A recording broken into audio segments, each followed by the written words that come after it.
Can I be heard? Yeah, looks like I can. Cool. Should I tilt it? No, should I? I don't know, but I did. Greetings, VOD people. Anyone out there? So, last week, my game time was at an all-time low. It's gonna sound super privileged to other people because it is. I am in two games and then I run one game. I'm in a game of Shadow Dark. I am in a game of my friend's creation, and then I also run 5th edition D&D at my game store. Last week, the Sunday game I was in canceled, collapsed, and the guy who runs the Shadow Dark game is going to be away for a few weeks. So I only ran a game last week. Terrible. These things happen. But the game I ran had something funny. And the funny thing in particular was me making a mistake I told myself I would not make. And then I just did it anyway. And it was just kind of dumb. So I don't know if this ever happened to you out there. But sometimes you tell yourself, okay, I'm not going to do this thing. And then you agree with yourself. You're like, yeah, definitely not. And then you go straight and do it, and you just look at yourself and you're like, we just said we weren't going to do it. What are you doing? And then the other half of you just goes, like, yeah. So I am running this big desert tomb pyramid dungeon. And the level that the players are on right now is filled with people who are basically like the Magi from The Mummy. They're like tomb keeper, guardian, warrior people. The players have basically carved a swath through all of them. Now, when I was originally conceiving of this level, I thought, okay, there's going to be the initial entrance and a split, and there are going to be two paths. One's going to be filled with like snake assassins that are not like the dudes I'm talking about. The other is going to be the Tomb Keeper warrior guys. But then in the middle, there's going to be like the actual place where the Tomb Keeper people live. It's going to have all the living quarters and libraries and other magicians and priests and stuff. And there was a point where I was initially preparing this level where I said, hey, um, you're already not sure how you feel about having these like noble sworn warriors getting slaughtered probably by your players. Do you really want to potentially have them running through like the residential part of the warrior's place? Isn't that going to feel extra bad? Not just for me, but also, don't you think it's going to be maybe a little weirder and not a good idea if the players are then roaming through this place where it's residential and parents are trying to like run their kids away to escape? Don't you think that might be too much and not the vibe? And I was like, you're right. So I think what I'm going to do is I'm gonna put like a secret entrance to that place. There are gonna be the two paths, and then the rest of the residential warrior place is going to be behind a secret door, and that's gonna be it. And I turned to myself, was like, okay, but that's if it's possible to find it, it means that it's possible for the players to go through it. So really, you should just remove it entirely. Just pretend that that secret door doesn't exist so that the players move on. We're just going to take it out. And the other part of me was like, yeah, we're just going to take it out. So Saturday starts. They've cut a swath. They've basically run off the other guys of the big fight of the tomb keepers that they fought that were holed up in this room, and a bunch of them got stunned, and there was a mighty fight between them and my party or my players. They had scared off some of them, and one dude, the ranger, who wanted to play like a dragon rider, and he has like a psychic dragon, was like, I'm detecting for people's minds, are the people we scared off still hiding in the rooms that they were before? because the players are basically about to move on to the next level, and I'd prepared the initial parts of the next level and everything. I was all excited to get to that. And so instead of just going, yeah, they sure are, I go, one of them's missing actually. And he goes, oh, did he run away? That's weird. Let's go to that room and specifically check. And so they end up searching the room. And instead of doing what I told myself I would do, and I agreed, yeah, you should definitely not have that secret door in there. That guy was missing because he went into the secret door. And then when they were looking, they were like, okay, we found it. And here's something else. Uh, I've seen tons of videos about how do I get my players invested? How do I get my players to care? And really, the secret to that, and by secret, I mean not very applicable secret, but whatever, is just have something they're not supposed to do. Like, have something that tries to repel them. I don't think that actually works 100%, but it super works a lot of the time. I remember playing in like two different games where I was a bit of an asshole player because we stumbled across something that to me seemed like we weren't supposed to mess with it. We weren't supposed to do something, and then I immediately wanted to do that thing. Uh, I don't know. Sometimes I think I'm a bad player. Um, I don't think I'm a terrible player, but sometimes. So they find this door, which is like magically sealed, and I'm like, okay, that half measure didn't work. The players became fascinated with it. They tried blowing it open with some like exploding white fire, like throwable clay casks that they found. And when that didn't work, like they were like, okay, it's I'm gonna try to see. One of the bard tried to see, oh, is this like magically sealed? And he was able to determine, yes, it is magically sealed. And the bard has dispel magic, so he's like, I'm gonna dispel magic. And I was like, okay, spoilers, the enchantment is high enough, is strong enough that you're going to have to roll against it. And he did, and he succeeded. They got the door open, and then they went in. They are now completely diverted from going to the next level. One player, while they were messing with the door, was even saying, like, the way to the next level is down there. We could just go down there and not bother with the door. But no, everybody else was really focused on the door. And I even said to everybody else, having been a player myself, I understand the dedication to this door now. I'm not endorsing it as the GM, but as a player, I absolutely would also be interested. Why did I say that when I kind of wanted them to leave it alone? I don't know. Sometimes I just say things. So now the thing I said I would not do, which was I will not include the residential zone of the warrior territory so that players don't run through this place where people are trying to defend themselves, because I think that would be tonally kind of whack. They're now about to do that because I said I wasn't going to include it, and then I included it anyway, despite going, yeah, I'm not going to do that.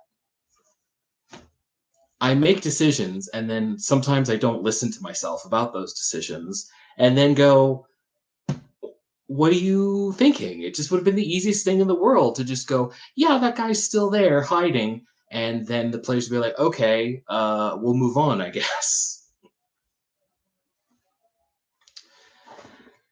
The weird thing is, I'm actually kind of down now.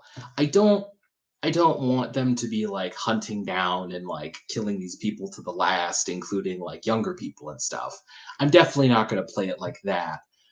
But I kind of sold myself on what's about to happen next, imagining just a ton of fights over and over again. You know, like the Skyrim meme where bandits just keep running up, never should have come here. And so I think what I'm going to do is I'm basically going, actually, I know what I'm going to do. So I guess if any of my players see this before Saturday, I don't know, like the 28th or something, don't listen. But basically, I'm gonna do that. There are gonna be a bunch of short, bursty fights, along with some new enemy types that they haven't seen. For reasons, the magicians kind of stay here, and the priests kind of stay here, and the warriors are who they've already fought. So I'm gonna have like I think a series of short fights that just repeat over and over, the never should have come here kind of thing. And hopefully that will be fun and funny. It'll be funny to me. But I also think, because there's some heavy doses of Yu Gi Oh references in here, I also think that they will have a high priestess who can see the future and already knows that, has foreseen maybe that the player characters or the players' characters will be able to defeat the slumbering sorcerer king Akhmetset, and that they will destroy all of the people that she loves in the process, which is kind of what's going on right now. And so I think it would be good if like this priestess approached them, having foreseen them coming here, and basically went, "Hey, I can show you the way to the next level if you stop killing my people." So they can once again go, "Well, they should have just stopped fighting us," which I finally said something about. Uh, so far, I've been trying to keep it in because players should be able to react to things in the world without the GM jumping on them, as has happened to me before. But the last session in particular, when they broke through that door and then found this long hallway and then ran into a bunch of demon summoning magicians that were on their way to try and avenge the warriors that they had all slain, and they were fighting them. One of the players was like, "Man, they should stop fighting us. They're the ones that are attacking us first." And I couldn't help but turn and go, "My brother in Christ, the door was literally enchanted shut." What are you talking about? Like, the original thing that kicked off this level, them being on one side of a door and going, "We want to get through," and then the people on the other side saying, "No, it's forbidden. Get out of here. We'll kill you." That already is dubious for a player to go, "They could have just not attacked us." But literally the secret door was magicked shut, and you dispelled it. You're in the intruders, my friends. You're the intruders. It's just kind of funny because there are a couple player characters that continue asserting, "Hey, they should just stop attacking us." And like, maybe they're not entirely serious when they say that. Uh, I don't know. Maybe not. Whatever. Point being, I got to use those magicians. Because I hadn't intended for this to happen at all, I had to pivot a little bit. I already had the demon summoning magicians as like a potential random encounter, so I just moved that into the hallway because they got to come from somewhere, right? Um, and I had already started mapping out the residential area for the Tomb Keepers before I made my decision that I wasn't going to use it. So hopefully I can just dig that out and do that. But basically, they went in a direction that I wasn't prepared for, and it went pretty well, if only because a big part of the session was trying to get the door open in the first place, and that takes time. You want to slow your players down, just throw a door at them. Just throw a door at them. It's an old adage, and it's partially true. The demon summoning people, I actually, because I thought it would be fun, and I'm a fan of the Persona series, I went through the Persona and I like picked out some and I tried to translate them a little bit, not 100%, but like a little bit. And that was cool. I may do that again with some more Persona. Um, There's also something that I really didn't realize about how I run games now, specifically enemies, that was pretty stark to see. Somewhere along the line, I decided I'm going to run my game where all of the enemies in a combat go in one lump turn, and then the players go. I kind of, somewhere along the line, I started doing that. And honestly, I kind of forgot how different that makes fighting. Because in this fight, I had a plan. I was like, okay, the demons that are summoned, the magicians are basically not going to do anything. The demons are going to be the ones taking their turns effectively. And I had this list. I could even, I have my book. I could even tell you. One of my Saturday players makes books, and he made me this. It's very nice of him. So I had a plan. I was like, okay. So on the enemy's turn, there's a snake lady who's going to use vile whispers, which is going to, if people fail their saves, going to make them, have disadvantage on saving throws. And then there's like this dude in like a blue skull tight skin tight, like skull mask and black robe with a big sword, and he's going to use bloodbath, which is an actual move from the games. But he's basically going to put ambient blood on his blade, or maybe blood from him, and he's going to make this big damaging strike.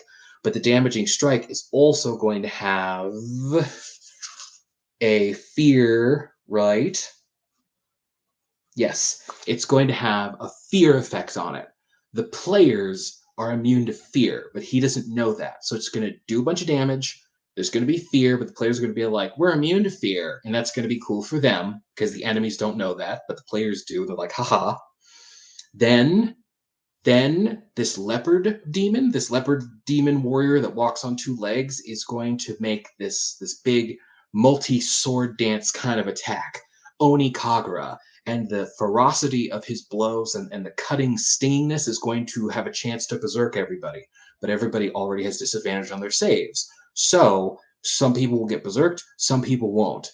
But because the save against the berserk is, what is it? Wisdom.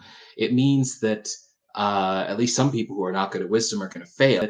At least some people who are not good at wisdom are going to fail. And if some of the spellcasters fail, or some of the more casty people, then that means they're going to only be attacking. That's going to be bad for them.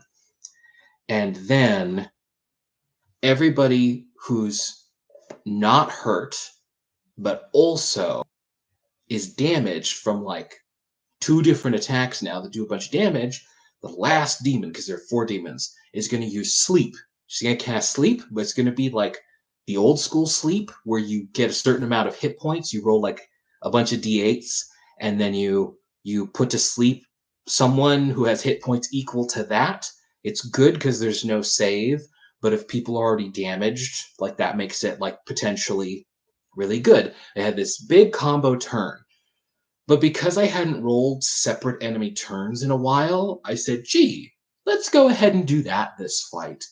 And the strategy, like, fell apart. The demon who could use vile whispers got, like, the lowest initiative, so she went at the end, and then other people went before, and I just kind of ended up having to improvise, which wasn't the worst, but it really made me think, wow, the enemy turns are really much stronger when they all get to go at once.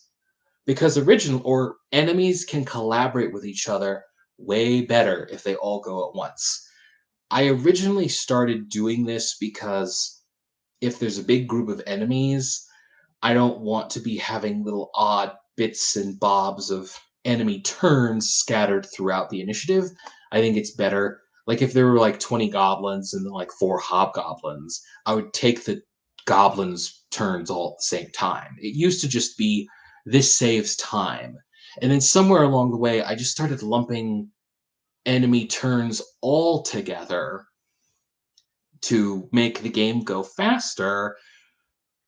But I am now finding, oh, this kind of makes enemy turns stronger. They're able to collaborate with each other better. I think they feel better too.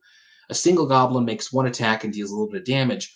Doesn't feel like that much to react to. But if you roll 10 goblin attacks and two go here, 3 go here, 2 go here, 3 go here, that feels, I don't know. It feels more impactful, which dare I say, and I'm making this up in the moment, but dare I say, can help fight against the GM tendency to feel insecure about how their enemies perform, which we talked about a little bit last time. You get to the end of the fight, you feel like your enemies weren't good or successful or strong, and like that's because you, as a GM, you don't know how much you're hurting the players, and it kind of goes over your head in the moment because you're thinking about a bunch of different things.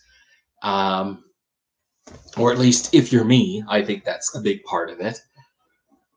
But part of why I had the enemies have separate initiatives because I was thinking, well, technically that's part of D&D. Technically that's part of the game, making your strategies around when enemies go and when enemies like have already gone and things like that. So I think it might be good to split up enemy turns and initiatives sometimes.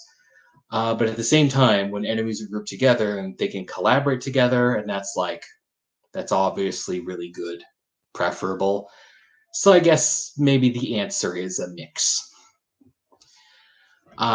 So there are going to be people who are fighting them. There's going to be this priestess who has seen the future, and I'll get to do my Ishizu impression as I basically have her say, "Hey, stop killing my brethren, and I will show you the way down to the next floor because there's another way. There's a way. The people on here." When they have to deal with someone who has forsaken their oaths, but not completely, there's like an exile shaft that you are sent down to basically die serving Akhmetset. But here's the thing. I think it would be too contrived if all of a sudden a priestess just shows up and is like, I will give you the answer to the problem here. Like, I think that would be a bad game, even if she can see the future and you can go, she can see the future. She knows where you are. So I have decided that what I'm going to do is I'm going to like roll chances for her to show up. And in the meantime, the other warriors down here in this level are basically going to be using explosives to try to herd the players into a dead end and collapse it on them. So the enemies are going to be doing that, trying to push them in a specific direction. So I'm just going to have little encounters that the players can play through, little encounters that the players will rip through relatively easily, but not without some damage. And there will be a chance that one of the assisting priestesses in any given encounter is not Ishizu from Yu-Gi-Oh! It all goes back to Yu-Gi-Oh, folks. Who basically like has that thing. So I'm going to leave it to chance, basically. Maybe better chance because there are going to be multiple fights. Like, and then of course the players could always say no. The players could be approached by not Ishizu, and they could go, we don't trust you." I think they will trust her. But players are very fine with talking with enemies and things, so they'll probably take it if she shows up. But will she? Will she get killed before she can make herself known in the encounter she's part of? I don't think so. I think she's going to speak up like immediately if she does show up, because I think that's leaving it too much to chance. And also, if you know that these dudes are just cutting through your brethren and you want to stop them, you probably wouldn't wait until more of them die before you go, now I'm going to try to reason with you. So yeah, next session, we're going to have never should have come here. Never should have come here. I'm going to pick out some more demons and to summon. I think I'm going to roll through some Yu-Gi-Oh cards too, because that's just the kind of mood that I'm in. I'll dig up the map that I already have of like the residential warrior area, and hopefully that's as complete as I remember it being, so I can just put stuff in there. I'll need maybe a new stat block. I'll just look up like a cleric stat block and I'll modify it for my tastes. I might revise a little bit the magician stat block that I already have, because there's some modifications that I want to put on there. Basically, some modifications to make it fit to the situation a little better. And then I think that's going to be next Saturday fight after fight after fight after fight and never should have come here. And then maybe something will happen. Either Ishizu, not Ishizu, will show up, or the enemies will try to back the players into a corner and collapse it on them with explosives, hoping to kill them. I don't think that'll work, but we'll see. And then, I might think of something else during the week that is a cool idea that I will also throw in there. I think it's really undersold, the value of having an idea and then letting it sit for a little while, because so often I will have my idea, I will let it sit, and then when I let it sit for a little bit, I'll think about a way that the idea could be cooler, or something will come to mind that will revise the idea. With the Robin Goblin shorts, I do this kind of on a micro level. I'll typically count votes, I'll write out what's going to happen, and then I'll go for a brief walk or something. And then when I come back, if I've thought of something else that should happen or should matter, I'll include it and I'll revise. And if I haven't, then I don't. And that's good. Sometimes you forgot something if you're me, and you go, oh yeah, and then you include it. I've also benefited from that in a kind of funny long-term way. I have my own animated series, Treasure Takers, which is on the channel. There are 3 episodes out. No. Yeah, there are 3 episodes out. You could watch it. It's on a playlist in here. And because the project is so beyond my scope, or rather, when I started, I had a bigger idea than I could actually handle. I basically have been, they always advise you to not go after your first dream project, the first thing you make. And I basically did not do that. And one of the reasons why they do that is because you will get better at your craft, at making things, and you can't exactly go back to the first thing you made and just make it again, right? It's not the same. But funnily enough, because I am shooting so far outside of what I can do by myself, and because it's taken me so long to get as far as I have with Treasure Takers, and now I'm kind of locking in on some stuff that I can do a lot better and a better project flow with Treasure Takers, inspired by Robin Goblin, actually. But because it's taken me so long to get where I am now, I've had a ton of time to think more deeply about the characters and about the themes and stuff that I always wanted to bring to the show, but didn't really crystallize immediately. It's a little indulgent, but I'm going to do it anyway. For instance, maybe a year ago, I'd have to look on the Patreon, but maybe a year ago, I had the thought that I want each Treasure Taker's character to have opinions that are about life, but also about dungeon crawling. And each one of them is wrong. But each one of them, their attitudes do have a place, even if they're wrong if you apply them broadly. For instance, there's a guy who's kind of the leader. He's got a mustache, he's light on his feet, he's a swordsman, and he believes that if you're just clever enough, you can accomplish anything. And that's wrong. In dungeon crawling, there's some things that you can't clever your way out of. It's just, it's just impossible. And in real life, there are things that no matter how clever of an idea you come up with, the forces arrayed against you can't be clevered out of. But sometimes a clever idea can make a situation a lot easier to deal with. It's still important, but it's not the answer to everything. Dungeon crawling and life. There's this buff Valkyrie woman in the series, Brenna. Brenna believes as long as you work hard enough, you can accomplish anything. And Brenna is wrong. In real life, you can work very hard all day, every day, and still not get anywhere. But there are times where hard work is the answer. It's just not the answer to everything.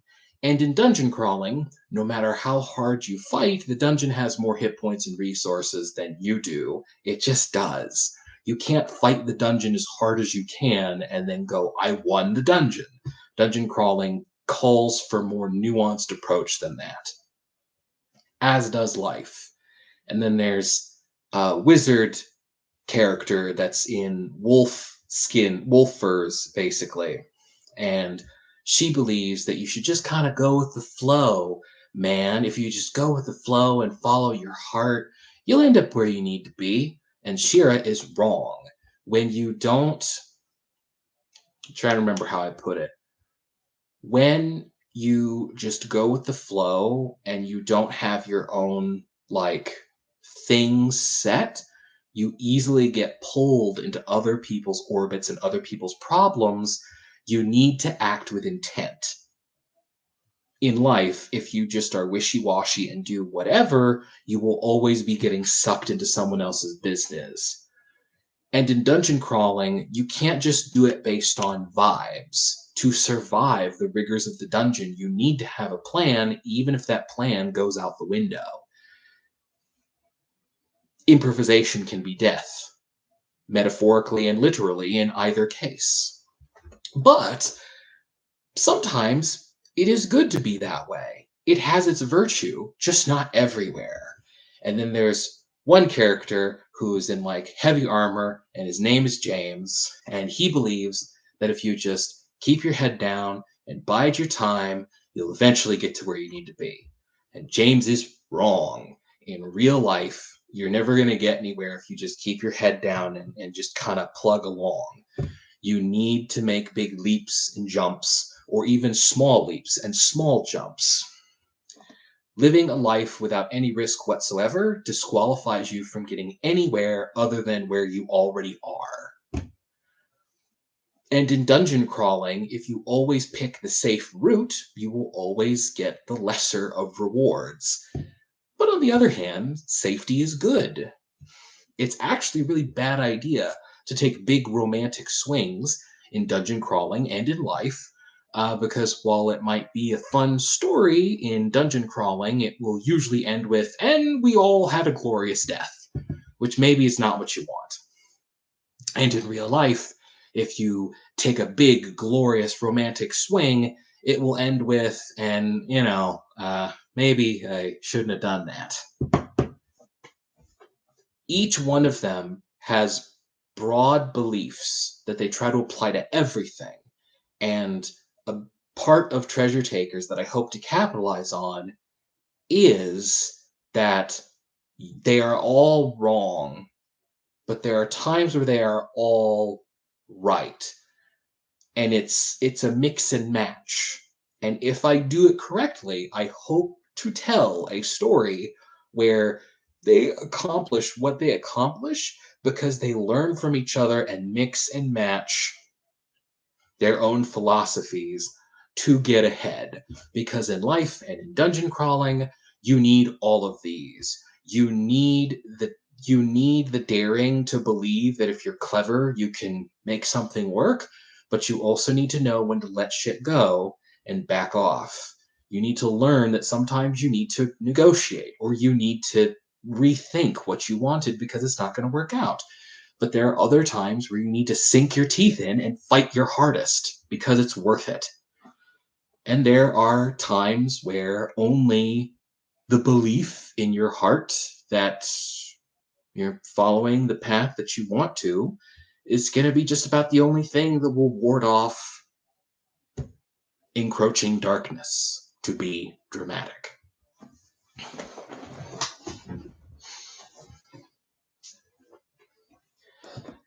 And I didn't have that thought initially. But because I've basically worked on this project in slow motion for however long, I've been able to have these thoughts and more. And hopefully they come through in the series. Hopefully that's cool. So, with the Game Shop game, I totally included a part of the dungeon I said I wasn't going to include, but I've got some fun ideas for it. We didn't play Shadow Dark, so that didn't happen. We ended up canceling on Sunday, so we'll have to wait at least a week, maybe more, it looks like, because I share. There's another guy that runs games. We kind of trade off. So it's going to be a while before we find out which Ninja Master my players face next in my Ninja Castle Mega Man inspired thing. It's got to be a better name for it. I'll come up with one maybe. The votes from y'all, from my audience, they believe that the people out of the Master of Blades, the Master of Poison, and the Master of Hands, which are the Ninja Masters that remain, my audience believes that the Master of Blades is the next one that people are going to try to fight. So we'll find out if that's true. It will be interesting if that's true, because that's one I tested with my Game Shop group and actually had to make a revision because I think the damage was too much. Like the damage that the boss dealt was too much. Everybody died. And that's not necessarily a sign that it was too much. But like at the end, one player was like, hey, he did enough damage that we were going to be dead if we got hit no matter what. And I was like, yeah, maybe that shouldn't be. So after my new revision, I'm going to see how that goes whenever the players fight the Master of Blades.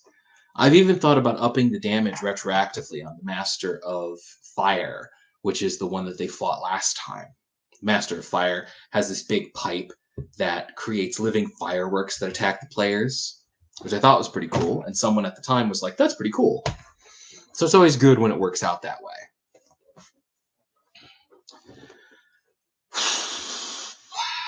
But I still was thinking, okay, maybe it was all right, but maybe it should be a D8 instead of a D6. If I have my chance to test that stuff out again with other people, perhaps other people even in my audience, we'll see. I would like to. I'd totally like to herd up some people and be like, hey, do you want to play through 6 sessions of my Ninja Castle with different Ninja Master layers and you get cool ninja weapons? I put out like a little bit of a call for that once and didn't really get a whole lot of bites. But I don't know. I'm not good at like advertising and putting stuff out there. So maybe at one point I'll try again later. Then again, the deadline for the thing I'm making this for, some 5-room dungeon jam that's part of a Discord that I'm on, is coming up in May. So I may just stick to like the one playtest group that I have and just kind of put the stuff in writing and get it out there because I want to get it out there on time. But we'll see. Speaking of writing stuff up, I also put up a poll at some point talking about how I've thought about typing up and then releasing as like free PDFs written playable versions of the adventures that Robin goes on in the Robin Goblin series that I have.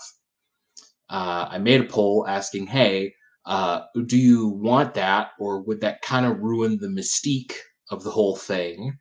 And most people voted that they wanted the dungeon, at least the current one that we're doing, which is the Mage's Tower that we're going through to rescue our petrified allies. I typed up the beginning of that, or not the beginning. I made a first pass of that. It used to be I would use adventures I already had written up for Robin Goblin, but I've over time kind of gotten away from that a little bit, in that it's stuff I have partially written up. And this one I didn't have pre-written up. I already had like ideas in my head about it. Like I'm not making up everything as we go. I already had in my head, okay, this and like this, it's going to have this many floors and it's going to have this, this, and this in there.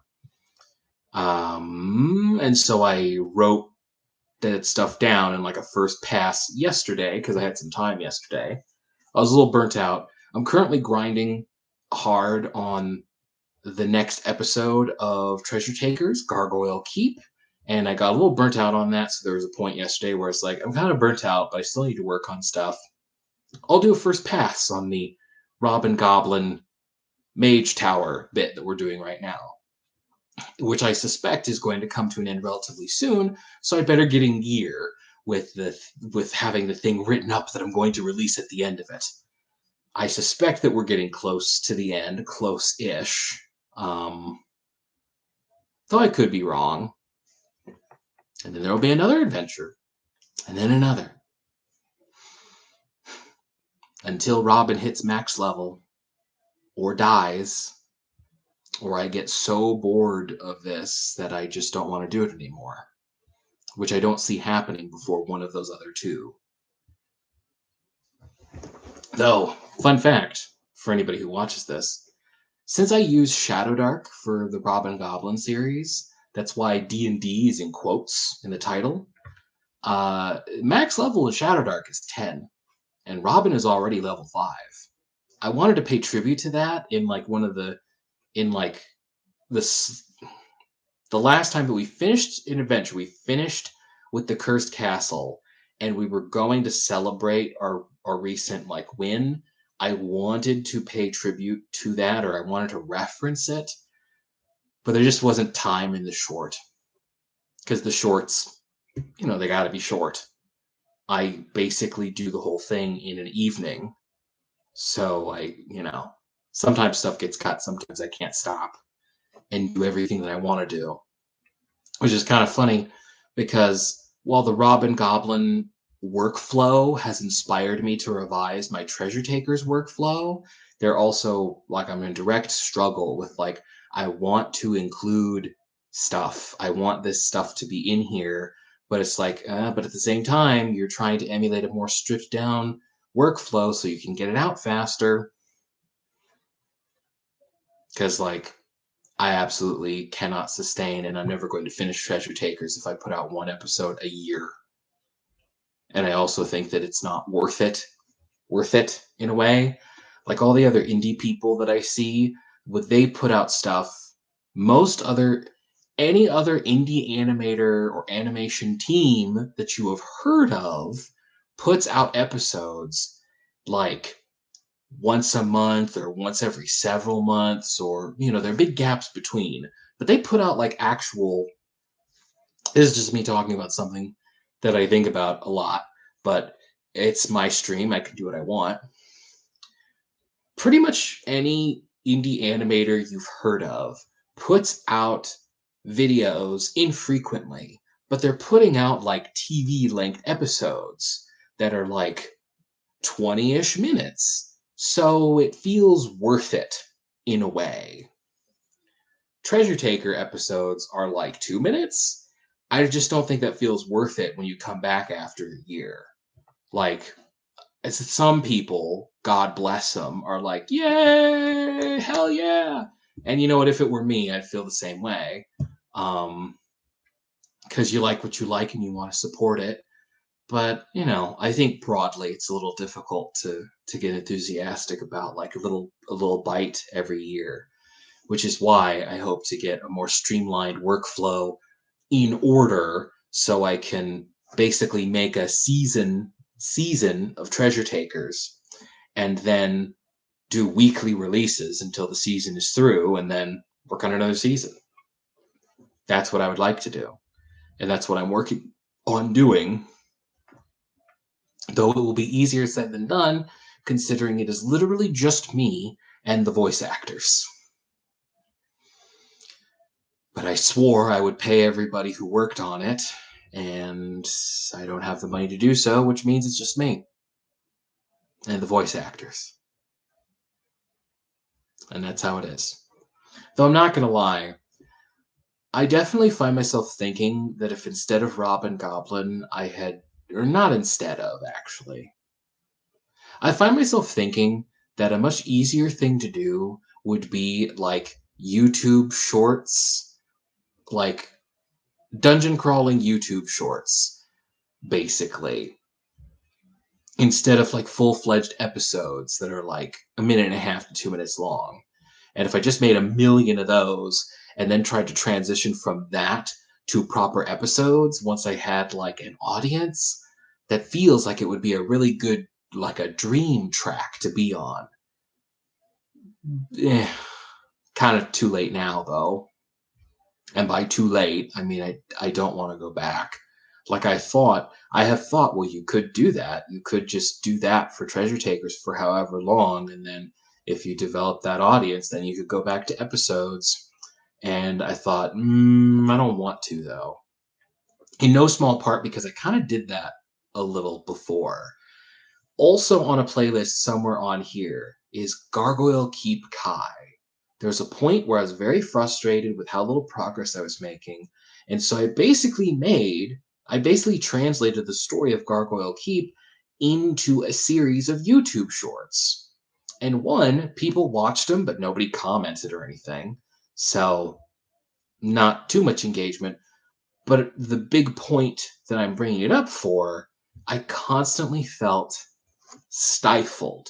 It was really difficult cramming everything I could that I wanted to express in like less than a minute, like 50 seconds.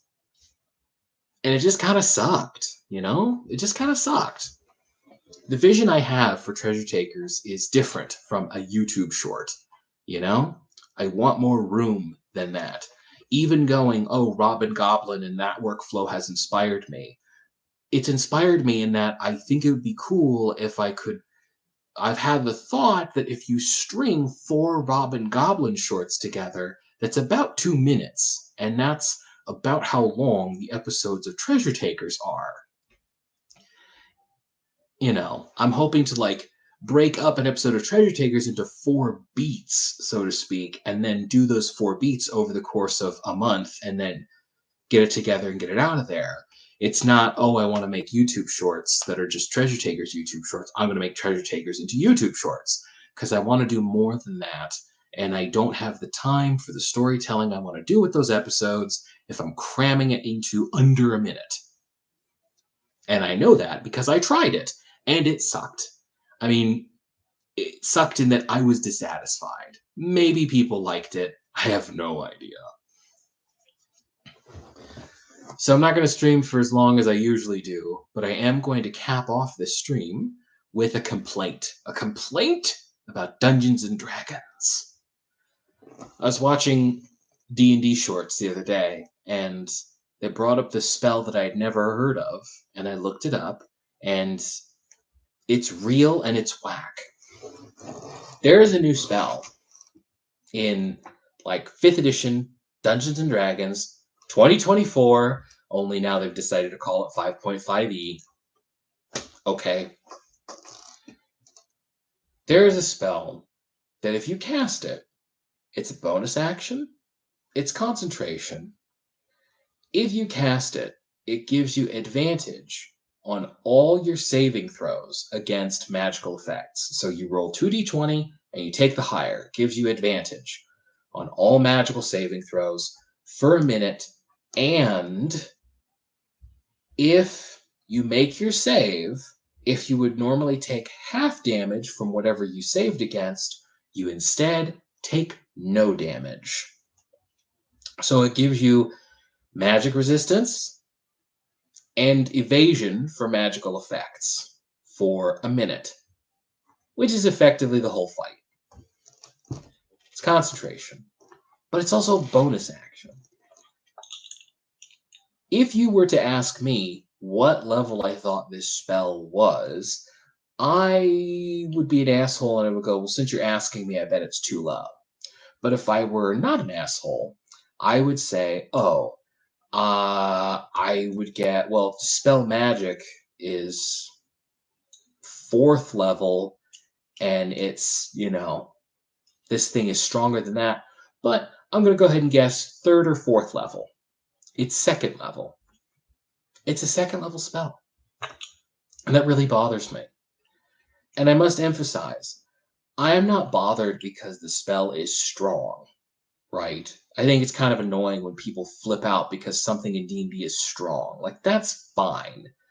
What's not fine is that it's 2nd level. The disrespect. 2nd level and a bonus action. The disrespect.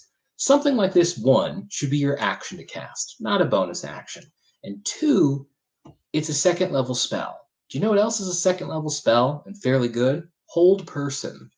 The ability to paralyze someone. if they can't make a wisdom saving throw, is, according to Wizards of the Coast, on par with having advantage against all magic saves and having magic evasion, apparently.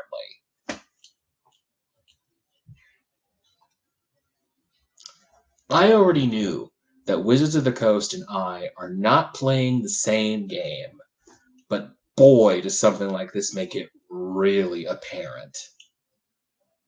And I think it's no good. I think it's no good. There's some stuff I've heard about like the new edition of 5th edition that sound kind of cool, or like they lifted some stuff from Pathfinder, basically the like weapon proficiency special ability things. But then, there are also some things that I hear that make it sound like they're engaging in some really radical power creep. And that bothers me, not just because power creep is shitty, but because I feel if you want the highs to hit, you need to start lower. If you want to scale up, if you want to escalate, you need to start lower. You're not going to feel it the same if you start out strong and then get stronger. In 5th edition, even though player characters are strong, it's not that bad. Like, in 5th edition, first level characters are still somewhat vulnerable. Also, thank you for the like, whoever you are out there. But in this new edition, it sounds like they're really juicing people up, which is whack. If you start strong and then just get stronger, how do you feel anything? I don't know. I don't know.